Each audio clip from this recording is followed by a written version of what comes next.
Weather outside is weather. Whether the NFL should consider moving these games this weekend. Look at that. And the revenge outside is revenge. And yes, Tim, the Cowboys outside are the Cowboys. We got wild card weekend. They're inside. Cowboys are inside, Tony. And news of the moment, Alabama, Kalen DeBoer. Let's go around that horn. This is just an impossibly awesome week.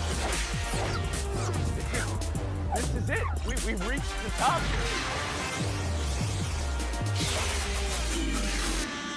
Up to the moment, Kalen DeBoer negotiating a contract to replace Nick Saban at Alabama. Mark Schlabach, Chris Lowe on the report for ESPN. DeBoer, meteoric rise. University of Sioux Falls to Fresno State to Washington to Alabama. Wow. I'm going to ask you how to replace Saban. It's certainly a football question and an economic question, but I want your football answer. Mina Kimes around the horn to you. Besides maybe being sore from a fan perspective, UW, how does DeBoer in Alabama land for you? Well, I think the fan perspective is actually a good way to look at this. You can kind of judge the decision by how Washington fans feel today, which is devastated. I am one of them because DeBoer was unbelievable for the program. Things that stand out to me, the speed with which he turned it around, of course, going 25-3 as a head coach, resuscitating Michael Penix's career, the quarterback he brought with him, the fact that so many players came back to Washington this season to play for him, to try to win a championship, ultimately falling short but getting there. All of that, I think, speaks to his talents as a program builder, the culture, the leadership aspects of it. And as far as the football goes, it's interesting. He has a very calm, almost steely demeanor that stands in stark contrast to who he is as a coach, which is modern, aggressive, forward-thinking. I think this was a home run hire for Alabama. And as a Huskies fan, I'm totally miserable today. Tim Calishaw, from the Alabama perspective, replacing a legend, maybe the hardest thing to do in college football. Yeah. How did they land this? Well, I mean, I think they did extremely well, and taking, again, one other perspective from the Texas game where Steve Sarkisian is one of the most creative minds in college football. You watch Washington's offense in that game. You watch Washington's defensive front in that game. That was a creative masterpiece to win that game and get to the national championship. And now he goes to Alabama. I think the important thing when people are looking at this in a few years is remember what Saban did at Alabama. It's now harder to do that. Not only just two new teams coming into the SEC, you got to win 3 playoff games, and you might have to win 4, depending on where you're seated. So nobody's going to have a record quite like Nick Saban's. David Dennis Jr., Kalen DeBoer, Alabama. How does it land for you? I want to start with one of the questions you asked is how do you replace Saban? You don't. 6 championships in 17 years. That's never going to be replicated. But DeBoer is a good start, and a lot of that starts with how he elevates an offense. And that is, one of the gifts that he brings, that innovative offense that he has. You could talk about, yes, a lot of his success coincided with Penix and how great Penix was, but you can look at the way that he crafted that offense, the way he drew up plays, the way he came with stuff. He raised the ceiling of Penix definitely, and whoever, they're going to have offensively and that quarterback going forward, he's going to be able to use that acumen to do just that and recruit even better players because they're going to see what he does for them, what he does for their draft stock going forward. This is a home run for everybody across the board. Bill Rowe is coming back for Alabama. There have been some players in the transfer portal. Most recently, wide receiver Bond today. And then an hour later, the news about the great offensive mind coming. It's very interesting. Pablo, as we turn to you here, every coach in America was on the list here for this job. And whether it was Lanning and he stays in Oregon, or whether it's Sarkisian, Kiffin, go on and on and on. How did Alabama do with DeBoer? Well, they got the guy who is 3-0 against Dan Lanning, the hire that I think lots of Alabama fans would have understood and accepted. So check on that just interpersonal front. The guy also beat Steve Sarkisian, no problem. Also good news there. But there's another name here that I want to just warn Mina about, right? Because the guy who works directly for Kalen DeBoer is, of course, Ryan Grubb, their superstar offensive coordinator. And that is the guy who got offered the job of OC at Alabama by Nick Saban last year. And so here he is now, possibly joining the guy that he has such a deep bond with. This is a guy that they go back to Sioux Falls, Tony. They go back to Sioux Falls together, working really closely. So do they get that guy too? Further destabilizing Washington, further getting the thing that was on a wish list even before Nick Saban left. So I asked the question. Now, the horn just came, so we're going to be really in gut check. 5 words or fewer answer, Mina Kimes. Can Alabama still be Alabama that they were with Nick Saban with a new coach? Now that we know it's DeBoer, your answer to that question. Yes, I think so. 4 words. Tim Kalisha? David Dennis already said no. So you don't think you can still get to that level, David Dennis? You said that earlier That before. level. We know your answer. Pablo Torre, please. No. Okay. No replacing him, capital H. We'll move on. We got news all week, and now we have big news in New England. Patriots hiring Gerard Mayo as head coach. So to take over for the legend and the greatest of all time, Bill Belichick, they select the former player, the rising coach. He's coached inside linebackers under Belichick the last 5 years. His first head coaching job ever, and he's now the youngest in the NFL at 37. It is not Mike Vrabel, which many dots were being connected, and certainly by someone on this show, Tim Kalisha, that would be the hire. TC, now that you hear it's the Patriots' promotion of Gerard Mayo, how does that land for you? Well, I think I was saying that if they don't go in-house, they will go to Vrabel. I don't think you said that. I don't think I hear that. Okay, go ahead. The other day. Well, I mean, maybe you didn't hear it. Maybe you weren't listening. But regardless, I think it's a good hire. I think it's smart to go with a young coach. But I think people need to back off and think, well, Houston just hired a really good young coordinator, DeMeco Ryans, and they're in the playoffs. This offense needs to be overhauled. And so the coordinator hire and the quarterback you find, all that still has to happen. David Dennis Jr.?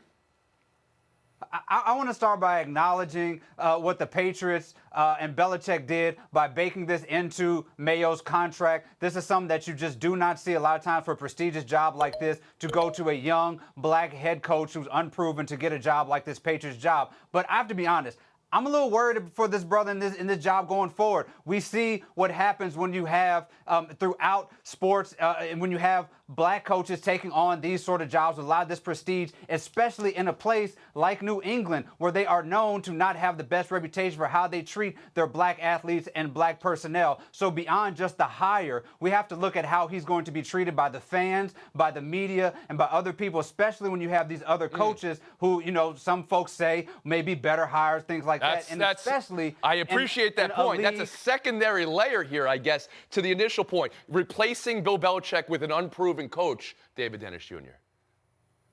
No, I think it's integral to the layer here about him getting a fair shot. What we know is that black head coaches, if you win 9 games, you're likely to get fired. As a white coach, you win 6 games. So this guy needs a fair shot. This team may not be that good for a little bit, and he needs a chance to prove that, to get the shot that other players have. He needs to build this team up and have that chance, and I'm worried about him getting that shot. Duly noted. He has the job now, a job following Bill Belichick, Mina Kimes, and the decision made by Robert Kraft to keep it in-house, as they did, with an unproven coach. Yeah, well, as far as whether he's unproven, his bona fides, it's worth noting, and it's hard to sometimes assign responsibility, but while the Patriots' offense has been a train wreck, the defense has continued chugging along since 2019, first in yards per play, first in EPA per play. The position he coaches, inside linebacker, has been excellent in New England, their track record with players there. So that had to have played a role in this. But Tim hit, I think, what will determine whether David's point holds true, how long of a leash he has, what his tenure looks like, which is whether or not he can hit on offensive coordinator and quarterback the way they did in Houston. They have a high draft pick. They have a ton of cap space. So he will have resources to do so. They just need to do so successfully. Follow-up question for you, Mina, though. Are you surprised it is not Mike Vrabel with head coaching experience and not the promotion of, how often do you see a linebackers coach get promoted all the way up to head coach? In a way, I'm surprised because when the Vrabel news came out, I assumed, like a lot of people, that would factor into this. But in another way, I'm not surprised. The New England Patriots have their own way of doing things. They have a very distinct culture. So for any team, they would be the one to do something like this. Now Pablo Torre. He's also going to be a different type of father figure, though. Not just a young, maybe cooler dad, but a guy who likes to relate to players directly. Read what's coming out of that locker room, Tony. Belichick was one way. This dude likes to get buy-in from the employees around him, among whom he used to play. And so that seems like a positive trend line. But to me, the bigger picture question, of course, also this front office, right? Who's going to be running? Who's going to be making these picks? The leadership that Belichick represented has yet to be replaced on that. A similar question, though I would argue it's different in the pros than in college. Can New England still be New England without Bill Belichick there? But there are still many hires to be made for the Patriots staff as we go forward. Now, finally, the games. Wild card weekend. Dolphins at Kansas City. Let's go. We love our weather games. Ice Bowl, Freezer Bowl, or an NFL Films lore. This is going to be the Cryo Chamber Bowl. You see that temperature and that wind chill, minus 30. What will that do to the gameplay? Mahomes in passing, Tua in passing. Maybe you think Miami's run game is better suited for that. Maybe you throw everything out because it's going to be that much an effect on the game. Maybe there's a conversation for you that this game should not be played, not just for the players, but the fans in minus 30 temperature.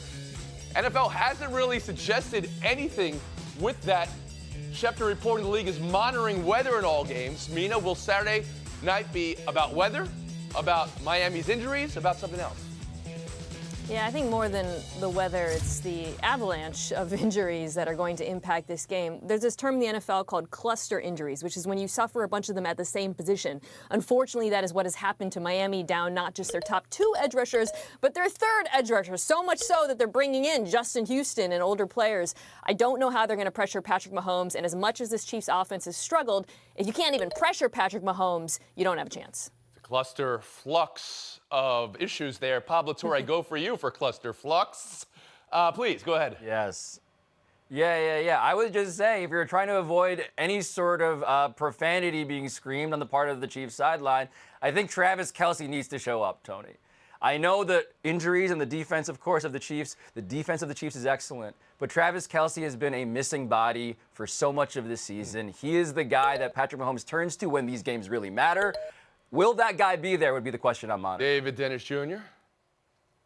Yeah, it's about the weather, and the reason that the Miami Dolphins are playing in cold weather is partially because they keep losing to playoff teams on the road by an average of 26 points this season. They played playoff teams on the road. But this weather stuff is a big deal. Mike McDaniel 0 for 3 and weather under 40 degrees. Tua 0 for 4 and weather under 45 degrees. And weather under 70 degrees, by the way. Tua 6 for 13. This weather thing is a big deal, and I think that's going to be the determining factor in this game. Tim Kalishaw.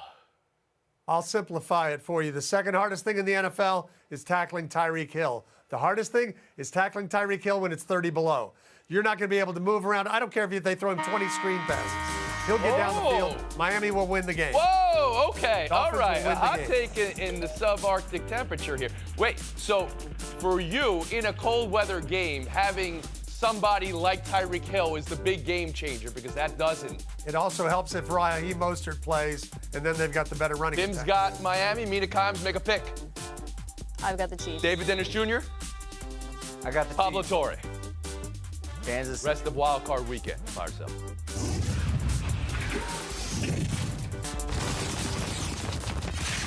Rams at Lions is delicious. Stafford's first game back in Detroit. Goff's revenge game versus Los Angeles. So I'm looking for who's got the football edge. I'm looking for who's got the emotional edge. I want it all, Mina. Who's got the edge? I'm going to go with the Rams for both. I saw Aaron Donald praising Jared Goff and how far he's come, and I thought, oh, he is going to sack that man when I heard that. But it's really about the Rams offense, which has just been lights out. When Stafford, Kyron Williams, Nakua, and Kupp all play, they've been the best offense in football. First in EPA per play, first in yards per play. And they match up well with the Lions secondary that cannot cover wide receivers, allowing the highest QBR to the position in the entire league. Wow, so you like the matchup in favor of LA here, and you're picking the Rams in this game, it sounds like. Tim Kalishaw, who's got the edge? I like Goff with the emotional edge. I mean, he's the one that was humiliated in the trade, and now he gets to play at home against Stafford. And the fact that the Lions haven't had a home playoff game since the 90s, that's a little bit of a fan's edge. They need all that because the Rams are the hotter team right now. Mm-hmm. Playing it close to the vest with your pick. I see how you do it. David Dennis Jr., how about you? The edge in quarterbacking is Matt Stafford right now, especially against that Detroit Lions defense, allowed the 4th most yards, 6th most passing touchdowns in the league this season. And Stafford, of course, is on fire right now. 7-1, that Rams team in the last 8 games, of course. But it's really what he's been doing, the play action. 21 for 25 and 307 yards in the last few games out of play action against that Lions squad. I think I'm taking Stafford, I'm taking the Rams. Pablo Torre, how much stock do you put in emotional edge and Detroit having this home game for the playoffs for the first time in 30 years? The fact that it's Jared Goff makes me think that something might happen because of that emotional edge, Tony. I can only imagine what it's like when your high school reunion or your ex-girlfriend's wedding reception is also a playoff game. This is what it must be like to be the guy who got dumped, who now gets to host everybody and is saying, hey, by the way, you underestimated how good I am. So yes, Jared Goff, who said the chip on his shoulder will, quote, never leave. This is your time, man. Show me what you got. Just high school. Not many ex-girlfriends at the high school reunion, by the way, Pablo. All right. Well, let me get a pick here from Tim Kalishaw first, because he was close to the vest. And who you got? No, I think the Lions will win, but I recognize the Rams are 7-1. And Pablo Torre? I'm taking Detroit. Sam Laporta. Practice today for the Lions. It still might be a game-time decision. Big brace on the leg, but that's huge for Detroit, the touchdown-catching tight end. Packers-Cowboys next up for bids. Dallas, a huge home favorite. Jordan Love has had a great run here, multiple touchdowns and no interceptions going. Can he keep that up against Dallas' defense? And then, of course, Dallas' recent playoff history. So, how much pressure is there on Dak Prescott? How much pressure is there on Mike McCarthy? How much pressure is there on Tim Kalishaw come Sunday? Tim, I'll start with you. Yeah, and how much pressure, is there on a team that's a 7-point favorite? I wouldn't say they're a huge favorite by any means. Green Bay is not the easiest team to beat. Both these teams are 7-3 over their last 10 games. There's a lot of pressure on Dak. There's twice as much pressure on Mike McCarthy. They've been 12-5 3 years in a row. It's all laid out for them to at least get to the NFC Championship game. That's what Cowboy fans are counting. David Dennis Jr. There's tremendous pressure on the Cowboys. They lose this game. It's going to be one of the worst losses in that 28-year drought that they have had. 37 points per game at home against a Packers team that has allowed the 5th most QBR in the league. This offense really should be able to handle that Packers defense, especially even despite the fact that Packers defense is 5th in red zone. I think the Cowboys should put up enough points to win this game. Pablo Torre. Yes, the Cowboys have the defense, and they're not just the only team, Tony, in the NFL to be undefeated at home this year. They've won 16 straight. They're averaging 37 points at home. Dak Prescott averages 73% completion at home this season. If they lose, it is a choke job. No question the pressure's on. Mina Kimes? I'll go with Mike McCarthy here being under pressure because, as my colleagues have said, they should win this game. They match up really well with Green Bay on offense. All the things that the Cowboys are good at, the Packers struggle at. Defending the middle of the field, worst in the NFL. Defending against slants, worst in the NFL. Defending against early down passes, worst in the NFL. I could go on. The only way I see this being screwed up is if Mike McCarthy makes some grievous errors. Tim Kalishaw, you seem braced here. Everyone else thinks this is, Dallas has got this game easy. You seem braced for impact. I think it'll be they'll cover the spread by this much. They're going to win 30-21 if you need to know. A lot of pressure on Tim Kalishaw as well, though. Let's not forget that. If Mike McCarthy were to lose, is Tim Kalishaw writing a column Sunday night saying it's time for Bill Belichick? Are you not, Tim? It's not going to be. Jerry's had a powerful head coach before. He's not interested in that. Pablo Torre, Mina Kimes, showdown next. When they met in Week 16, Cleveland won by 2 scores, but of course, C.J. Stroud did not play. So Mina, on Saturday afternoon, do you trust the Browns D, the Texans O, Stroud, or playoff Joe Flacco? Stroud's been fantastic. He's my pick for Offensive Rookie of the Year, but I'm going with the Browns defense, which has been excellent in man coverage. And as good as Stroud has been, he's actually been a bottom 5 quarterback against man coverage. All right. Good stat. Pablo Torre? I don't care about that statistic, Tony. I've watched C.J. Stroud turn in not just the great rookie season of this season, but the greatest of all time, I believe. He is 1 win away from solidifying that take, making it a lot less hot. Give me C.J. Stroud. Greatest rookie quarterback year in NFL history? What is the current That's right. greatest rookie quarterback year? Probably Marino. Probably. Herbert has a lot of I'll records. take C.J. Stroud. Showdown 2, Steelers at Bills. Buffalo's a huge favorite. It's the other weather game this week.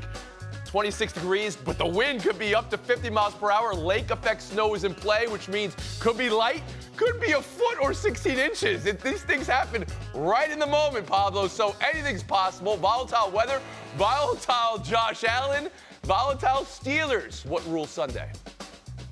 The fact that the Bills outscored their opponents by 140 points this season and the Steelers got outscored by 20. Give me the team that's actually good. Give me the Buffalo Bills. Meet Kimes. Yeah, I was leaning Buffalo. The TJ Watt injury puts it over the top. With him, they have the highest pressure rate in the NFL. Without him, they have a ranking that would be 24th. I'm a little bit worried for fans in Kansas City because it's going to be minus 30 wind chill. I'm excited for seeing a foot of snow in Buffalo, and they love sitting out in that. Pablo Torre, take the FaceTime. On Pablo Torre Finds Out this week, we investigated the story of New College of Florida, which you might wonder, is a sports story, ? Well, it is, because Ron DeSantis and his cronies installed 73 new baseball players to arrive at the school. There is one problem. There is no baseball field. Why are they doing this? They're trying to change the school demographically, ideologically, all of that. So I just want to shout out all of the students at New College who signed up for a college and not a front in the culture war. And I also hope that baseball team actually gets to play baseball sometime, because that sounds like it's terrible. Pablo Torre Finds Out. Must listen to podcast. That's it for us. Enjoy Wild Card Weekend. We're on a 71.5-hour break. See you Monday.